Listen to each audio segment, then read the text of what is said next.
என் கிறிஸ்தவ ஜனங்களே, உங்களுக்கு என் அன்பின் வாழ்த்துக்கள். இந்த வீடியோவில் நாம் எதை குறித்து பார்க்க போகிறோம் என்றால், இப்பொழுது நிறைய ஜனங்கள், தமிழ்நாட்டு ஜனங்கள் நீங்கள் ஜான் ஜெபராஜை நியாயந்தீர்த்து கொண்டிருக்கிறீர்கள்.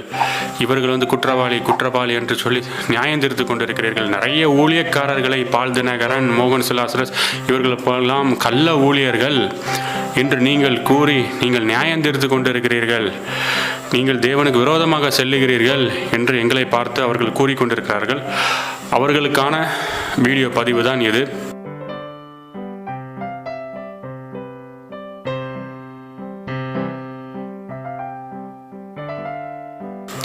தயவு கூர்ந்து இந்த வீடியோவை ஸ்கிப் பண்ணாமல் நீங்கள் பாருங்கள்.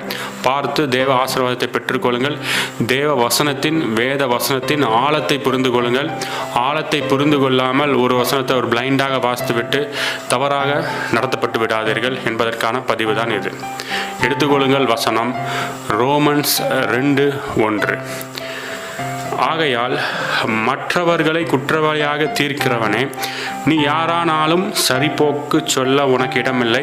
நீ குற்றமாக தீர்க்கிறவைகளை எவைகளையோ அவைகளை நீயே செய்கிறபடியால் நீ மற்றவர்களை குறித்து சொல்லுகிற தீர்ப்பினாலே உன்னைத்தானே குற்றவாளியாக தீர்ப்பாய் என்று இந்த வசனம் கூறுகிறது. இந்த வசனத்தின் ஆழத்தை பார்ப்போம். இங்கே என்ன ரெண்டாவது கூறப்படுகிறது என்றால், அவைகளை நீயே செய்கிறபடியால் நீ மற்றவர்கள் குறித்து சொல்லுகிற தீர்ப்பினாலே உன்னைத்தானே குற்றவாளியாக தீர்ப்பாய். ஒரு குற்றத்தை இப்போ நம்மளே செஞ்சிட்ருக்கோம். நானே செஞ்சிட்ருக்கேன். நானே செய்துக்கிட்டு அவன் அந்த குற்றத்தை செஞ்சிட்ருக்கான். அவன் குற்றவாளின்னு நான் எச்சரித்தால்தான் நான் ஒரு நபரை குற்றவாளியாக தீர்க்கிறேன். இல்லை வேற ஒரு ஊழியரோ அவர்கள் குற்றவாளியாக தீர்க்கிறார்கள். இப்போ நாங்கள் ஜான் ஜெபராஜை அவர் ஒரு கள்ள தீர்க்கதரிசி என்று எச்சரிக்கிறோம். இப்பொழுது அதே ஜான் ஜெபராஜ் பண்ணுகின்ற தவறை நாங்கள் பண்ணுகிறோமா? நாங்கள் ஜான் ஜெபராஜை போல கூத்தாட்டம் போட்டுக்கொண்டு பொய் தீர்க்க தரிசனம் சொல்லி കേൾപ്പിക്കുന്നതാ. எனக்கு ஆண்டவர் ரெண்டு பெயர்களை சொல்றாரு. ഒന്ന് ഇമ്മാനുവേൽ എന്ന് പറഞ്ഞൊരു പേര്. ஒரு பேர் ഇമ്മാനുവേൽ. ഇത് എവിടുന്ന് വരുന്ന ആളാണ്? ഇങ്ങ വരുതാ, തൂത്തുക്കുടി. നിങ്ങളുടെ കുടുംബത്തെ കർത്താവ് பச்சை துணிகரம், பச்சை பொய்.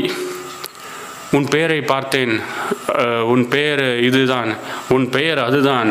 இன்னும் ஏதோ ஃபேஸ்புக்கில் பார்த்து வச்சுக்கிட்டு, இல்லை இவர்களே ஒரு ஆளை செட்டப் பண்ணி கொண்டு மற்ற விசுவாசிகளை ஃபுல்லாக வஞ்சிக்கிறார்கள். இவ்வளவு துணிகரமாக பொய் சொன்னார்கள். இதை நாங்கள் செஞ்சோமா? நாங்கள் செய்யவே இல்லையே. அடுத்ததாக உங்களுக்கு தெரியும், இப்பொழுது அவர் போக்சோ இதில் அரசு